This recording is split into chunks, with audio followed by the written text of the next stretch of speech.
തായേ വിമലാംബികേ വചനത്തിൻ കൂടാരമേ, നിന്നുടെ ഹൃദയം വചനം ശ്രവിച്ചു, നിന്നുദരം വചനാമൃതമായി,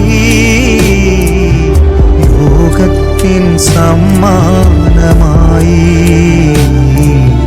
പരിശുദ്ധ ദൈവമാതാവേ, ഞങ്ങളുടെ അമ്മയായ കന്യാമറിയമേ, പാർത്ഥിവനാഥേ, ഞങ്ങളെയും ഞങ്ങളുടെ കുടുംബത്തെയും തിരുസഭയെയും മാനവകുലം മുഴുവനെയും അമ്മയുടെ വിമല ഹൃദയത്തിന് ഞങ്ങളിന്ന് പ്രതിഷ്ഠിക്കുന്നു.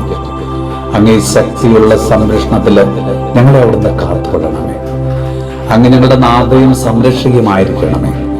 ആത്മീയവും ശാരീരികവും മാനസികവുമായ സകലവിധ അപകടങ്ങളിൽ നിന്നും ക്ലേശങ്ങളിൽ നിന്നും